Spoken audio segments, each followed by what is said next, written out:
Hello, is it too late to start planting your potatoes? In this video I'm going to talk about different types of potatoes and different ways of planting them, and also when you might expect a harvest. I'm Zorab and this is Byther Farm.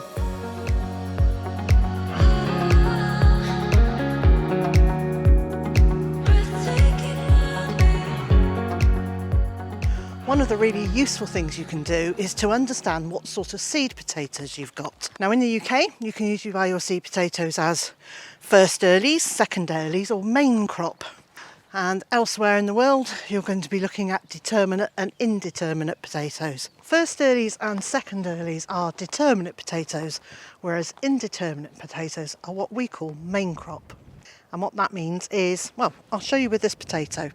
Both determinate and indeterminate potatoes will send up shoots and roots, but a determinate potato will produce its new tubers at the same level as your seed potato. So if you put it on the ground, you're going to harvest your potatoes from the same level around it. It's time to get some potatoes for our supper.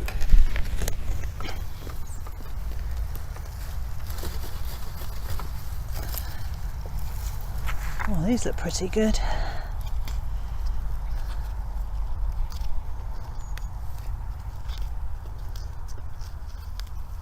I can see there are lots and lots of baby potatoes on it, so if this had been left in the ground for a few more weeks, they would have grown. Whereas an indeterminate will carry on growing and will carry on producing tubers up the stem as long as we've buried the stem. So that is why we quite often hill up or earth up our potatoes. One reason is to prevent the new tubers from going green, and the other reason is to carry on having contact up that stem so that more potatoes can be produced. And the other difference between determinate and indeterminate potatoes is the amount of time you leave them to grow. So determinate, that's your first earlies and second earlies. First earlies will grow for about 12 weeks before you can start harvesting. Second earlies about 14 weeks, and your main crop potatoes, which are the indeterminate potatoes, usually takes about 20 weeks. Now, having said all of that, I don't actually take terribly much notice of those guidelines because I watch the plants and I get an indication from the plants of when my young potatoes might be ready. And the plants will kind of say it's time to think about harvesting when they start flowering. So once they've flowered, give it 2 to 4 weeks after that, and then you should find new tubers underground for you to harvest. Lots of people wait until all the growth at the top has died back before they start harvesting their potatoes. However, that's really only going to work if you're going to harvest all your potatoes at once, and I don't do that, and here's why. Each potato is going to yield or give me a harvest of quite a lot more potatoes.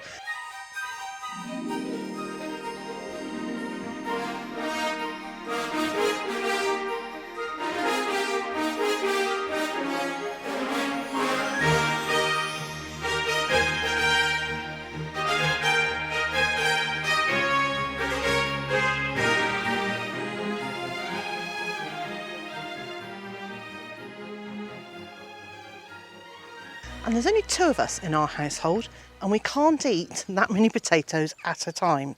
So what I tend to do is harvest either one plant or actually even just part of a plant at a time. And we eat potatoes freshly harvested when they taste amazing. And I don't store my potatoes right throughout the year. You can, and that's perfectly acceptable. It's just something we choose not to do, and we'll eat alternatives once potatoes are all finished. However, with a little bit of forethought and some careful planning, I can harvest fresh potatoes from mid-July right through till Christmas. And I do that by staggering my plantings and growing potatoes in slightly different ways in different areas of the garden. Rather than taking up a lot of space in the raised bed vegetable garden, I'm going to grow some of the potatoes along the edge of my raspberry hedge here.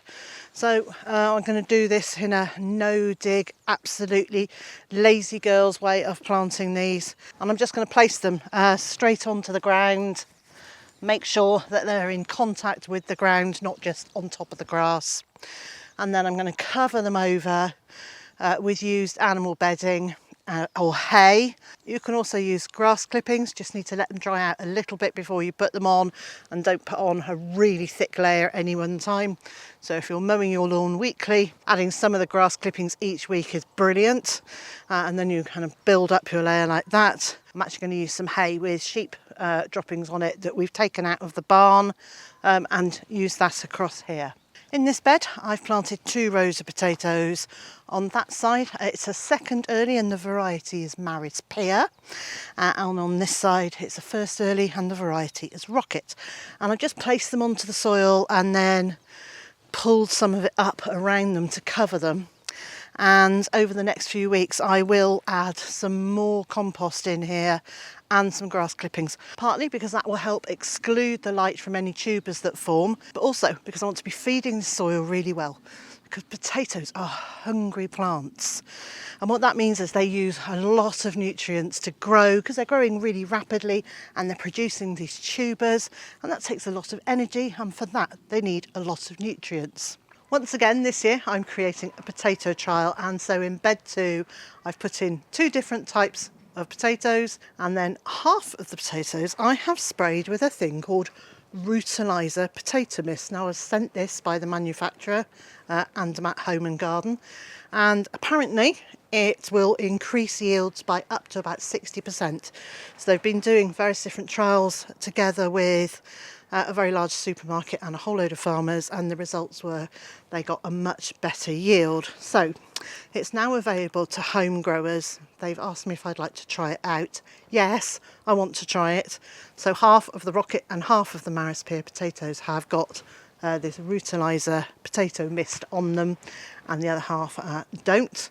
And they're going to be grown under exactly the same conditions. So hopefully by the end of the year I'll have weighed all the harvests and we'll know whether this has made any difference or not. And then in the centre of this bed I've planted some cabbages, because I like to grow things in a polyculture and I like to maximise my space.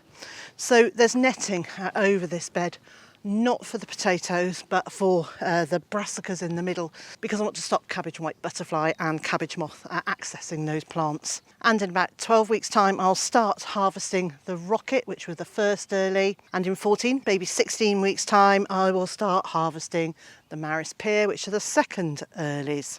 And the third way in which I'll be growing potatoes is in containers. And these are really simple to do, and I will stagger the planting of these from now right through until August, maybe mid-August. And those that I plant in August are going to be my Christmas potatoes. Now these aren't going to be great big roasting potatoes, they're going to be new potatoes. But what a blessing on Christmas morning to be able to come out, turn out the bucket, harvest new potatoes and have those with our Christmas lunch.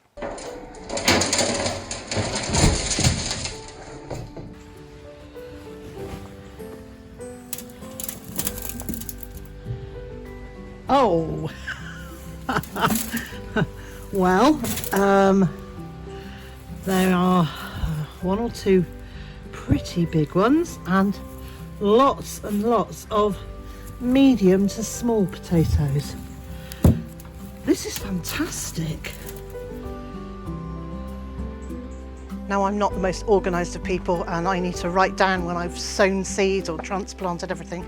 And so I have created my vegetable garden planner and journal. And this one says Liz's book. This has got to-do lists, it's got space for sowing seeds, for observations. There's photographs, there are sowing guides, there's information about quick growing crops and composting and all sorts of bits and pieces like that, together with masses and masses of handy hints.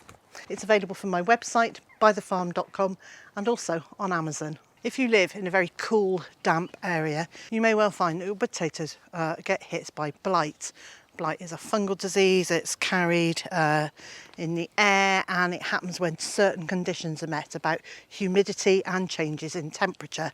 And there's very little you can do about it, except you could grow blight-resistant varieties. The variety that I tried quite successfully is Sapo Mira, but I think probably any of the Sapo varieties are going to give you some blight resistance.